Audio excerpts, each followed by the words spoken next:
ನಮಸ್ಕಾರ. ಸುದ್ದಿ ಮಧ್ಯಾಹ್ನಗೆ ಸ್ವಾಗತ. ನಾನು ತುಳಸಿ ಹರೀಶ್. ಇದೀಗ ಈ ಕ್ಷಣದ ಹೆಡ್ಲೈನ್ಸ್. ಕೆಎಂಎಫ್ ಆಡಳಿತ ಮಂಡಳಿ ವಿರುದ್ಧ ಅಧಿಕಾರಿಗಳು ಸಮರ ಸಾರಿರುವ ಹಿನ್ನೆಲೆ ಫೆಬ್ರವರಿ 1ರಂದು ಮುಷ್ಕರ ನಡೆಸಲು ನಿರ್ಧಾರ. ನಾಳೆ ರಾಜ್ಯದಲ್ಲಿ ನಂದಿನಿ ಹಾಲು ಮೊಸರು ಸಿಗೋದು ಡೌಟ್. ತುಂಗಭದ್ರಾ ನದಿ ದಡದಲ್ಲಿ ಬೆಂಕಿ ಹಚ್ಚಿ ಚಿತ್ರೀಕರಣ. ಕಲ್ಟ್ ಸಿನಿಮಾ ಶೂಟಿಂಗ್ಗೆ ಬಿಗ್ ಶಾಕ್. ಚಿತ್ರೀಕರಣ ಸ್ಥಗಿತಗೊಳಿಸುವಂತೆ ಅರಣ್ಯ ಇಲಾಖೆ ಸೂಚನೆ. ಬೆಂಗಳೂರು ಮಂಗಳೂರು ಬಸ್ ತಡೆದು ಮಾರಕಾಸ್ತ್ರದಿಂದ ಹಲ್ಲೆ. ಪೊಲೀಸರ ಮೇಲೆಯೇ ಕಲ್ಲಿನಿಂದ ಹಲ್ಲೆ. ಪರಾರಿಯಾಗಲು ಯತ್ನಿಸಿದ ಪುಡಿ ರೌಡಿಯ ಕಾಲಿಗೆ ಬಿತ್ತು ಗುಂಡೇಟು. ಫೆಬ್ರವರಿ 1ರಂದು ರಾಜ್ಯದಲ್ಲಿ ನಂದಿನಿ ಹಾಲು ಮೊಸರು ಸಿಗುವುದು ಡೌಟ್. ಕೆಎಂಎಫ್ ಆಡಳಿತ ಮಂಡಳಿ ವಿರುದ್ಧ ಅಧಿಕಾರಿಗಳು ಹಾಗೂ ನೌಕರರ ಸಮರ ಸಾರಿರುವ ಹಿನ್ನೆಲೆಯಲ್ಲಿ ಹಾಲು ಮೊಸರು ಸೇವನೆಯಲ್ಲಿ ಅಡಚಣೆಯಾಗಲಿದೆ. ಆರ್ಥಿಕ ಹೊರೆ ಕಾರಣ ವೇತನ ಪರಿಷ್ಕರಣೆಗೆ ಕೆಎಂಎಫ್ ಹಿಂದೇಟು ಹಾಕಿದೆ. ನೌಕರರು ಅಧಿಕಾರಿಗಳ ಮನವಿಗೆ ಕೆಎಂಎಫ್ ಆಡಳಿತ ಮಂಡಳಿ ಸ್ಪಂದಿಸಿಲ್ಲ. ಹೀಗಾಗಿ ನಾಳೆ ಕೆಎಂಎಫ್ ಸೇವೆ ಸ್ಥಗಿತಗೊಳಿಸಿ ಮುಷ್ಕರ ನಡೆಸಲು ನಿರ್ಧಾರ ಮಾಡಿದ್ದಾರೆ. ರಾಜ್ಯಾದ್ಯಂತ 1300ಕ್ಕೂ ಹೆಚ್ಚು ಅಧಿಕಾರಿ ನೌಕರರು ಕೆಎಂಎಫ್ನಲ್ಲಿ ಸೇವೆ ಸಲ್ಲಿಸುತ್ತಿದ್ದಾರೆ. 7ನೇ ವೇತನ ಜಾರಿ ಮಾಡುವಂತೆ 2 ರಿಂದ 3 ತಿಂಗಳಿಂದ ಒತ್ತಡ ಹೇರಿದ್ರೂ ಮಂಡಳಿ ತಲೆ ಕೆಡಿಸಿಕೊಂಡಿಲ್ಲ ಅನ್ನೋದು ಅಧಿಕಾರಿಗಳ ಆರೋಪ. ಪರಿಷ್ಕೃತ ಶ್ರೇಣಿ ವೇತನ ಸೌಲಭ್ಯಗಳನ್ನು ಅಕ್ಟೋಬರ್ 1ರಿಂದ ಜಾರಿಗೊಳಿಸಲು ಸರ್ಕಾರ ಆದೇಶ ನೀಡಿದೆ. ತಾಂತ್ರಿಕ ನೆಪವೊಡ್ಡಿ ಕೆಎಂಎಫ್ ಹಾಗೂ ಒಕ್ಕೂಟಗಳು ಯಥಾವತ್ ಯೋಜನೆ ಜಾರಿ ಮಾಡಲು ಹಿಂದೇಟು ಹಾಕಿದ್ದಾರೆ.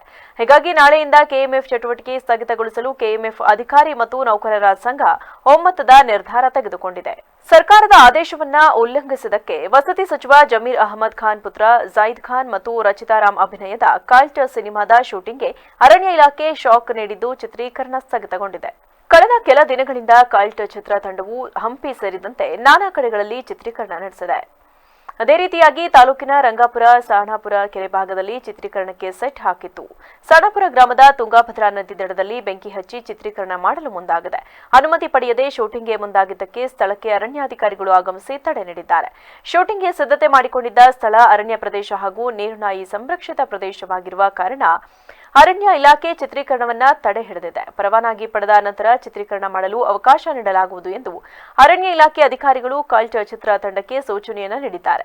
ಇನ್ನು ಅರಣ್ಯ ಪ್ರದೇಶದಲ್ಲಿ ಸಿನಿಮಾ, ಸಾಕ್ಷ್ಯಚಿತ್ರ, ಧಾರಾವಾಹಿ ಸೇರಿದಂತೆ ಯಾವುದೇ ಚಿತ್ರೀಕರಣಕ್ಕೆ ಅನುಮತಿ ಪಡೆಯುವುದನ್ನು ಕಡ್ಡಾಯಗೊಳಿಸಿ ಸರ್ಕಾರ ಆದೇಶ ಪ್ರಕಟಿಸಿದೆ. ಬೆಂಗಳೂರಿನಿಂದ ಮಂಗಳೂರಿಗೆ ತೆರಳುತ್ತಿದ್ದ ಖಾಸಗಿ ಬಸ್ ತಡೆದು ಲಾಂಗ್ನಿಂದ ಹಲ್ಲೆ ಮಾಡಿ ಅಟ್ಟಹಾಸ ಮೆರೆದಿದ್ದ ಪುಡಿ ರೌಡಿಯ ಕಾಲಿಗೆ ಪೊಲೀಸರು ಗುಂಡು ಹಾರಿಸಿದ ಘಟನೆ ಶಾಂತಿಗ್ರಾಮ ಬಳಿ ನಡೆದಿದೆ. 1 ಕೊಲೆ 3 ಕೊಲೆ ಯತ್ನ ಪ್ರಕರಣಗಳ ಆರೋಪಿಯಾಗಿರುವ ಮನುವನ್ನ ಬೆಂಗಳೂರಿನಲ್ಲಿ ಬಂಧಿಸಿ ನಗರ ಠಾಣೆ ಪೊಲೀಸರು ಹಾಸನಕ್ಕೆ ಕರೆತರುತ್ತಿದ್ದರು. ಈ ವೇಳೆ ಮೂತ್ರ ವಿಸರ್ಜನೆಗೆ ಅನುಮತಿ ನೀಡಬೇಕೆಂದು ಕೇಳಿದ್ದಾನೆ. ಶಾಂತಿಗ್ರಾಮ ಬಳಿ ರಸ್ತೆ ಬದಿ ಜೀಪ್ ನಿಲ್ಲಿಸಿ ಮೂತ್ರ ವಿಸರ್ಜನೆಗೆ ಅವಕಾಶ ನೀಡಿದಾಗ ಪೊಲೀಸರ ಮೇಲೆಯೇ ಕಲ್ಲಿನಿಂದ ಹಲ್ಲೆ ನಡೆಸಿ ಪರಾರಿಯಾಗಲು ಮನು ಯತ್ನಿಸಿದ್ದಾನೆ. ಈ ಸಂದರ್ಭದಲ್ಲಿ ಹಾಸನ ನಗರ ಠಾಣೆ ಇನ್ಸ್ಪೆಕ್ಟರ್ ಮೋಹನ್ ಕೃಷ್ಣ ಆತ್ಮರಕ್ಷಣೆಗಾಗಿ ಆರೋಪಿ ಕಾಲಿಗೆ ಗುಂಡು ಹಾರಿಸಿದ್ದಾರೆ. ನಂತರ ಸಬ್ ಇನ್ಸ್ಪೆಕ್ಟರ್ ಕುಮಾರ್ ಆರೋಪಿಯನ್ನ ಜಿಲ್ಲಾಸ್ಪತ್ರೆಗೆ ದಾಖಲಿಸಿ ಚಿಕಿತ್ಸೆ ಕೊಡಿಸಿದ್ದಾರೆ. ಬುಧವಾರ ನಸುಕಿನ ಜಾವ 2 ಗಂಟೆಗೆ ಬೈಪಾಸ್ ರಸ್ತೆಯ ದೇವರಾಯಪಟ್ಟಣದ ಬಳಿ ಬೆಂಗಳೂರಿನಿಂದ ಮಂಗಳೂರಿಗೆ ಖಾಸಗಿ ಬಸ್ ಸಂಚರಿಸುತ್ತಿತ್ತು. ಈ ಸಂದರ್ಭದಲ್ಲಿ ಕೆಎ 51 MV 8912 ನಂಬರ್ನ ಸ್ವಿಫ್ಟ್ ಕಾರನ್ನ ಬಸ್ಸಿನ ಮುಂದೆ ಮನು ಅಡ್ಡ ಹಾಕಿ ನಿಲ್ಲಿಸಿದ್ದ. ಕಾರಿನಿಂದ ಇಳಿದ ಬಳಿಕ ಗಲಾಟೆ ಮಾಡಿ ಬಸ್ಸಿನ ಗ್ಲಾಸ್ ಅನ್ನು ಒಡೆದು ಹಾಕಿದ್ದ. ಪುಡಿ ರೌಡಿ ಮನುವಿನ ಹುಚ್ಚಾಟ ಬಸ್ಸಿನಲ್ಲಿದ್ದವರ ಮೊಬೈಲ್ನಲ್ಲಿ ಸೆರೆಯಾಗಿತ್ತು. ವಿಡಿಯೋ ಸಾಮಾಜಿಕ ಜಾಲತಾಣದಲ್ಲಿ ಪ್ರಸಾರವಾಗುತ್ತಿದ್ದಂತೆ ಆರೋಪಿಯ ಬಂಧನಕ್ಕೆ ಪೊಲೀಸರು ಬಲೆ ಬೀಸಿದ್ದರು.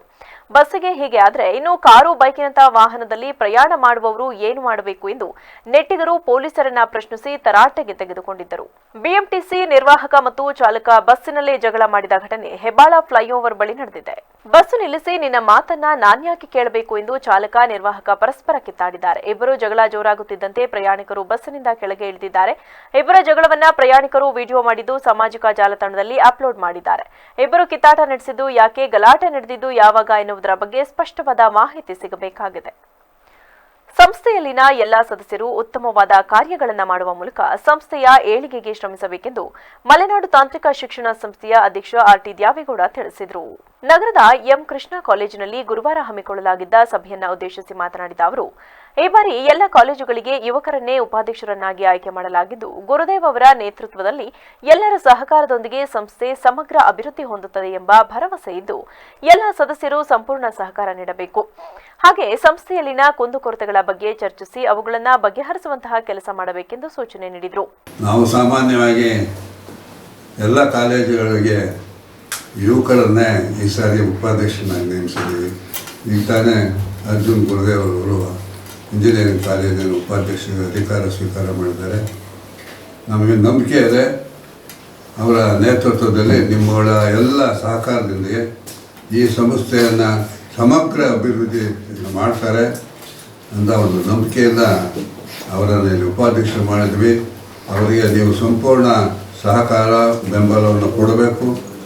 ಮತ್ತು ನಿಮ್ಮಲ್ಲಿ ಏನು ಕುಂದುಕೊರತೆಗಳಿದ್ದರೆ ಅವರ ಹತ್ರ ಚರ್ಚಿಸಿ ಅವ್ರನ್ನ ಬಗೆಹರಿಸ್ಕೊಳ್ತಕ್ಕಂಥ ಕೆಲಸ ಮಾಡಬೇಕು.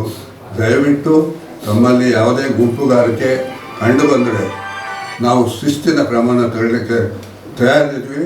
ನಾವು ಆಡಳಿತ ಮಂಡಳಿಯವರು ಈಗಾಗಲೇ ಅದು ತೀರ್ಮಾನವನ್ನು ಸಹ ಮಾಡಿದ್ದೇವೆ. ಮುಲಾಜಿಲ್ಲದೆ ನಾವು ಶಿಸ್ತು ಕ್ರಮ ಕೈಗೊಳ್ತೇವೆ.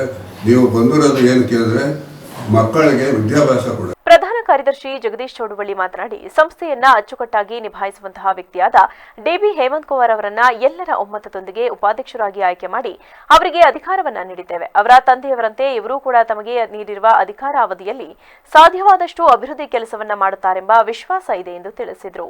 ಈ ಒಂದು ಕಾಲೇಜಿಗೆ ಹೊಸದಾಗಿ ಉಪಾಧ್ಯಕ್ಷರಾಗಿ ನಿಯೋಜನೆಗೊಂಡಿರ್ತಕ್ಕಂಥ ಸ್ನೇಹಿತರು, ಆತ್ಮೀಯರು ಆದಂತಹ ಡಿಬಿ ಹೇಮಂತ್ ಕುಮಾರ್ ಅವರೇ, ಖಜಾಂಚಿಗಳಾದಂತಹ ಪಾರ್ಶ್ವನಾಥ್ ಅವರೇ, ಜಂಟಿ ಕಾರ್ಯದರ್ಶಿಯಾದಂಥ GR ಶ್ರೀನಿವಾಸ್ ಅವರೇ, ಹಿರಿಯ ಉಪಾಧ್ಯಕ್ಷರಾದಂಥ ಗುರುದೇವ್ ಸರ್ ಅವರೇ, ನಮ್ಮ ಮಲೆನಾಡು ತಾಂತ್ರಿಕ ಶಿಕ್ಷಣ ಸಂಸ್ಥೆಯ ಉಪಾಧ್ಯಕ್ಷರಾದಂತಹ ಅರ್ಜುನ್ ಗುರುದೇವ್ರವರೇ, ಶ್ರೀನಿವಾಸ್ ಅವರೇ, ಶಂಕರ್ ಅವರೇ, ರಾಜಶೇಖರ್ ಅವರೇ, ಹಾಗೂ ಇಲ್ಲಿ ನೆರೆದಿರ್ತಕ್ಕಂಥ ಎಲ್ಲ ಉಪನ್ಯಾಸಕರು ಹಾಗೂ ಬೋಧಕೇತರ ವರ್ಗದ ಬಂಧುಗಳೇ, ಇಂದು ನಾವು ನಿಮ್ಮ ಸಂಸ್ಥೆಗೆ ಶುದ್ಧ ಹಸ್ತರು, ಅಧಿಕಾರದಲ್ಲಿ ಯಾರಿಗೂ ಮುಲಾಜನ್ನು ತಾಳದರೆ ಶಿಸ್ತು ಕ್ರಮ ತೆಗೆದುಕೊಂತಹ ಅವರು ಮಾತಿನಲ್ಲಿ ಮೃದು ಇರ್ಬೋದು.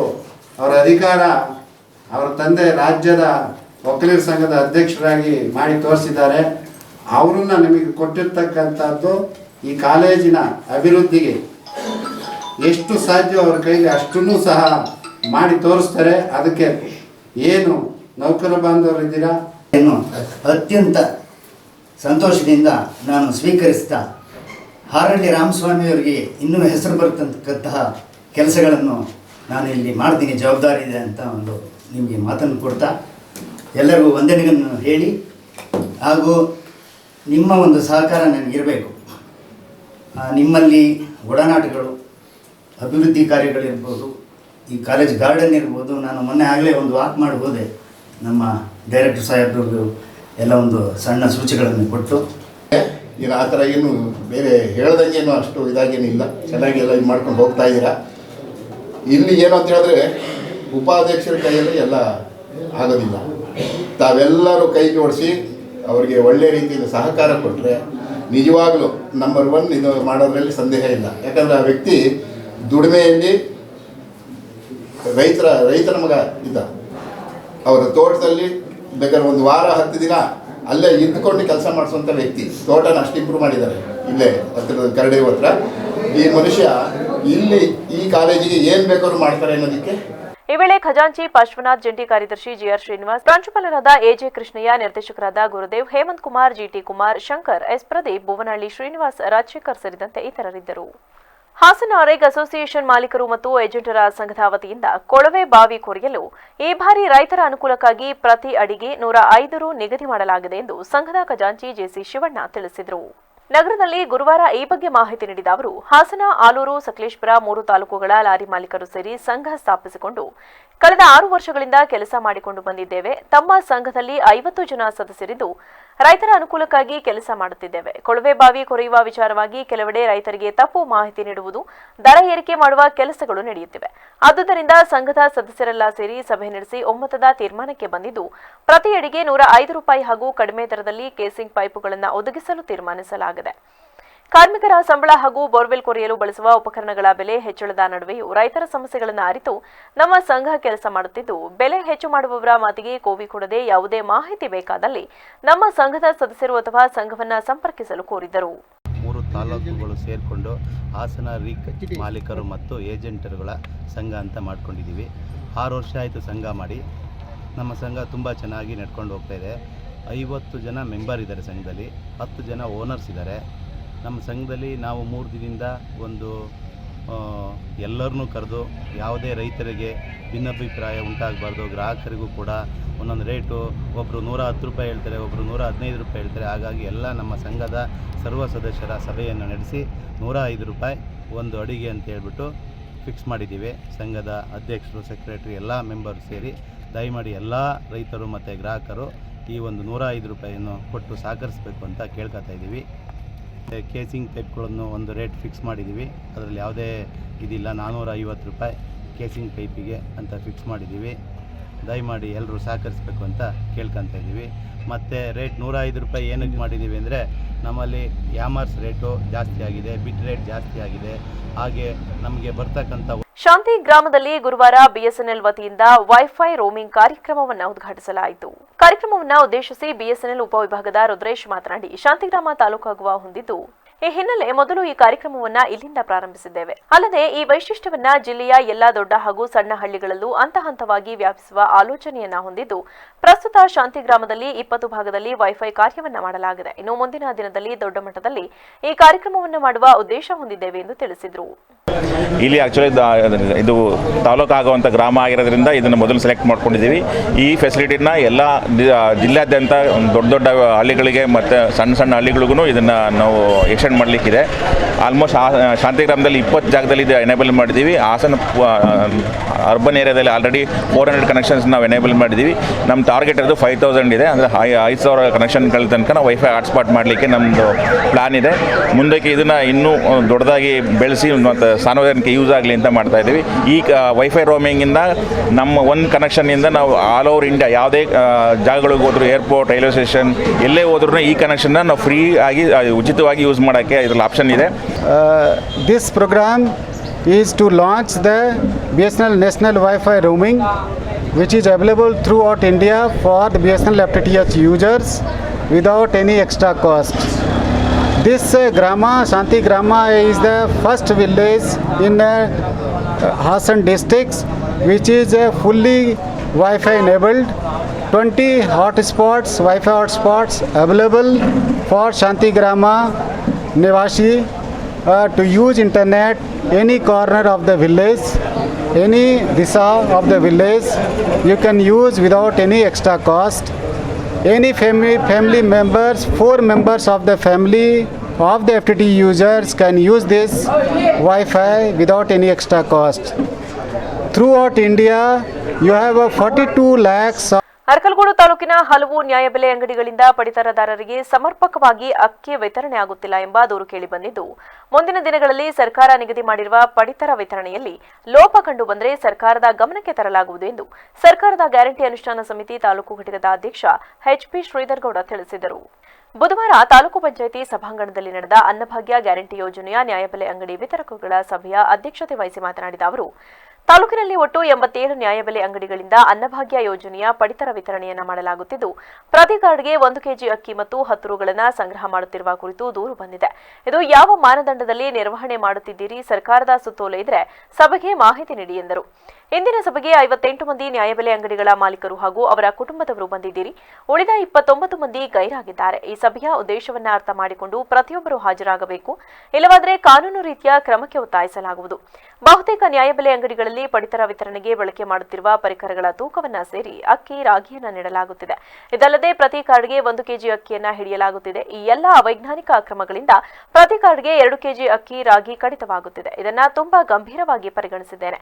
ನಾನು ಸೇರಿದಂತೆ ಗ್ಯಾರಂಟಿ ಅನುಷ್ಠಾನ ಸಮಿತಿ ಸದಸ್ಯರು ಪ್ರತಿ ನ್ಯಾಯಬೆಲೆ ಅಂಗಡಿಗಳಿಗೆ ಭೇಟಿ ನೀಡಿ ಪರಿಶೀಲನೆ ನಡೆಸಿದ್ದಾರೆ. ಮುಂದೆ ಈ ರೀತಿಯಾಗದಂತೆ ಎಚ್ಚರಿಕೆ ವಹಿಸಬೇಕೆಂದು ತಿಳಿಸಿದರು. ದುಡ್ಡು ಕಲೆಕ್ಟ್ ಮಾಡ್ಲಿಕ್ಕೆ ಅವಕಾಶ ಇಲ್ಲ, ಗೊತ್ತಾಯ್ತಾ? ನಿಮ್ಗೆ ಅರ್ಥ ಆಗಿದೆ ಅಂತ ಅನ್ಕೊಳ್ತೀನಿ. ಅವಕಾಶ ಇಲ್ಲ.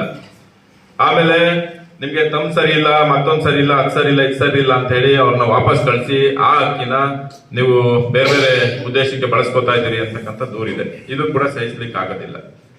ಆಗ್ಬೋದಾ? ಜೊತೆಗೆ ಟೈಮಿಂಗ್ಸ್ ಮೇಂಟೈನ್ ಮಾಡಿ. ಸಮಯ ಕೊಟ್ಟಿದ್ದಾರೆ ಸರ್ಕಾರದಿಂದನೇ, ನಿಮ್ಗೆ ಯಾವ ಸಮಯಕ್ಕೆ ತೆಗಿಬೇಕು, ಯಾವ ಸಮಯಕ್ಕೆ ಕ್ಲೋಸ್ ಮಾಡಬೇಕು ಅಂತಕ್ಕಂಥದ್ದನ್ನ ನಿಗದಿ ಮಾಡಿದ್ದಾರೆ. ಅದನ್ನ ನೀವು ಮೇಂಟೈನ್ ಮಾಡಿ. ಜೊತೆಗೆ ನಾನು ಕೂಡ ಇನ್ನ ವಿಸಿಟ್ ಮಾಡ್ತೀನಿ. ಪ್ರತಿ ಅಂಗಡಿಯೂ ಕೂಡ ನಾನು ನಂದೇ ಆದಂತ ಟೈಮ್ನಲ್ಲಿ ನಾನೇ ವಿಸಿಟ್ ಮಾಡ್ತೀನಿ. ಅಲ್ಲಿ ಏನ್ ನಡೀತಾ ಇದೆ ಅನ್ನೋದನ್ನ ನಾನೇ ಸ್ವತಃ ಏನು ಪಡಿತರ ಏನು ನಮ್ಮ ಸಾರ್ವಜನಿಕರಿದ್ದಾರೆ, ಅವ್ರ ಹತ್ರ ನಾನೇ ಮಾತನಾಡ್ತೀನಿ. ಮತ್ತೆ ನಾನು ಕೂಡ ನಿಮ್ಮಲ್ಲಿ ಇರ್ತಕ್ಕಂಥ ಸ್ಟಾಕ್ ಮತ್ತೊಂದು ಏನಿದೆಯೋ ಅದನ್ನು ಕೂಡ ಚೆಕ್ ಮಾಡ್ತೀನಿ. ಇದು ನಿಮ್ಮ ಗಮನದಲ್ಲಿ ನಾನೇ ವಿಸಿಟ್ ಮಾಡ್ತೀನಿ, ಸರ್ಪ್ರೈಸ್ ವಿಸಿಟ್ ಅನ್ನ ನಾನೇ ಅಂಗಡಿಗಳಿಗೆ ನಾನೇ ಬರ್ತೀನಿ. ಆದ್ರೆ ನಿಮ್ಮನ್ನು ಕರ್ಕೊಂಡು ಹೋಗ್ತೀನಿ. ಇಲ್ಲ ಜೊತೆಗೆ ನಮ್ಮ ಸದಸ್ಯರುಗಳಿರ್ತಾರೆ, ಗ್ಯಾರಂಟಿ ಸಮಿತಿ ಸದಸ್ಯರುಗಳು, ಅವರು ಕೂಡ ನಿಮ್ಮ ಅಂಗಡಿಗಳಿಗೆ, ನ್ಯಾಯಬೆಲೆ ಅಂಗಡಿಗಳಿಗೆ ಭೇಟಿ ಮಾಡ್ತಾರೆ. ಮುಂದೆ ಪ್ರತಿ ವ್ಯಕ್ತಿ ಹತ್ರನು 2 kg ಅಕ್ಕಿಗಳು ಹಿಡಿತಿದ್ದಾರೆ. ಹಲವಾರು ದೂರುಗಳಿದ್ದಾವೆ. ಯಾವ ತರ ದೂರು ಅಂತ ಹಿರಿಯರಿದ್ರಿ, ಇಲ್ಲಿ ಏನು ಬಸುಬ್ರು ಯಾರು ಇಲ್ಲ. ಹಲವಾರು ವರ್ಷಗಳಿಂದಲೂ ಅಂಗಡಿಗಳನ್ನ ನೋಡ್ಕೊಂಡ್ ಬಂದಿರೋರು, ಅದು ಕಷ್ಟ ಸುಖ ನಿಮ್ಗೆ ಗೊತ್ತು. ಅಕ್ಕಿ 2 kg, ಒಂದು ಕಾರ್ಡ್ 2 kg ಅಂದ್ರೆ ಒಂದ್ ಮನೇಲಿ 3-4 ಜನ ಇರ್ತಾರೆ. 4-5 ಜನ ಇದ್ರೆ ಒಂದ್ ಕುಟುಂಬಕ್ಕೆ, ಒಂದ್ ಮನೆಗೆ 10 kg ಅಕ್ಕಿ, 8 kg 6 kg ಕಡಿಮೆ ಆಯ್ತದೆ.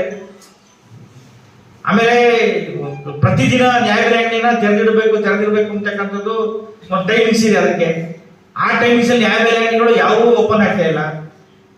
ಆಮೇಲೆ ನನಗೆ ಬಂದ ಮಾಹಿತಿ ಅಂದ್ರೆ ಪ್ರತಿ ಸಂದರ್ಭದಲ್ಲಿ ತಮ್ ತಗೊಳಕ್ 1 ವಾರ, ಅದು ಕರೆಕ್ಷನ್ ಮಾಡಕ್ 1 ವಾರ, ಅಥವಾ ಈ ತಿಂಗಳು ಬಂದಂತ ಅಕ್ಕಿನ ಮುಂದಿನ ತಿಂಗಳು ಕೊಡ್ತಾರೆ ನಮಗೆ. ಆ ತಿಂಗಳು ಕೃಷ್ಣರಾಜನಗರ ವಿಧಾನಸಭಾ ಕ್ಷೇತ್ರದ ವಿವಿಧ ಅಭಿವೃದ್ಧಿ ಕಾರ್ಯಕ್ರಮಗಳಿಗೆ ಲೋಕೋಪಯೋಗಿ ಸಚಿವ ಸತೀಶ್ ಜಾರಕಿಹೊಳಿ ಗುರುವಾರ ಚಾಲನೆ ನೀಡಿದರು.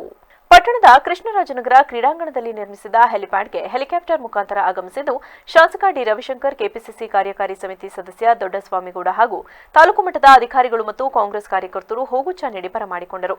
ನಂತರ ಹಾಸನ ಮೈಸೂರು ಮುಖ್ಯ ರಸ್ತೆಯಲ್ಲಿರುವ ಅಂಬೇಡ್ಕರ್ ಪ್ರತಿಮೆಗೆ ಮಾಲಾರ್ಪಣೆ ಮಾಡಿ ಪಟ್ಟಣದ ನ್ಯಾಯಾಲಯದಲ್ಲಿರುವ ವಕೀಲರ ಸಂಘದ ಕಚೇರಿಗೆ ಭೇಟಿ ನೀಡಿದರು. ಈ ಸಂದರ್ಭದಲ್ಲಿ ವಕೀಲರ ಸಂಘದಿಂದ ಸಂಘಕ್ಕೆ ನೂತನ ಕಟ್ಟಡದ ಬೇಡಿಕೆಯ ಮನವಿಯನ್ನ ವಕೀಲರು ಸಚಿವರ ಮುಂದಿಟ್ಟರು. ಮನವಿ ಪತ್ರವನ್ನು ಸ್ವೀಕರಿಸಿ ಪ್ರತಿಕ್ರಿಯಿಸಿದ ಸಚಿವರು ಅತಿ ಶೀಘ್ರದಲ್ಲಿ ವಕೀಲರ ಸಂಘಕ್ಕೆ ಸುಸಜ್ಜಿತ ಕಟ್ಟಡವನ್ನ ಲೋಕೋಪಯೋಗಿ ಇಲಾಖೆ ವತಿಯಿಂದ ನಿರ್ಮಿಸಿಕೊಡುವುದಾಗಿ ತಿಳಿಸಿದರು.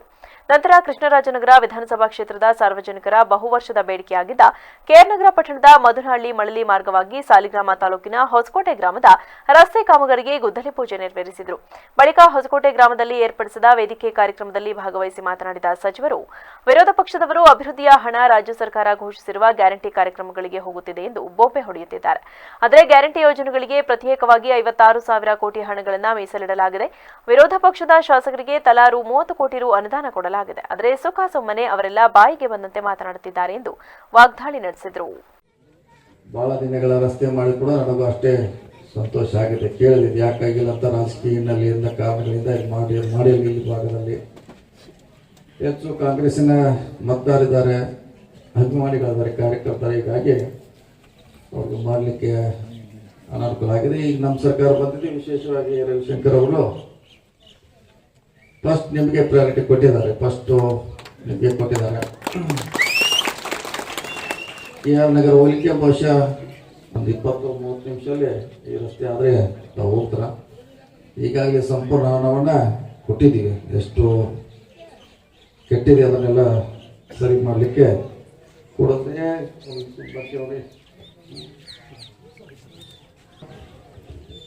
ನಮ್ಮ ಸರ್ಕಾರ ಬಂದ ಮೇಲೆ, ಸಿದ್ದರಾಮಯ್ಯ ಸರ್ಕಾರ ಬಂದ ಮೇಲೆ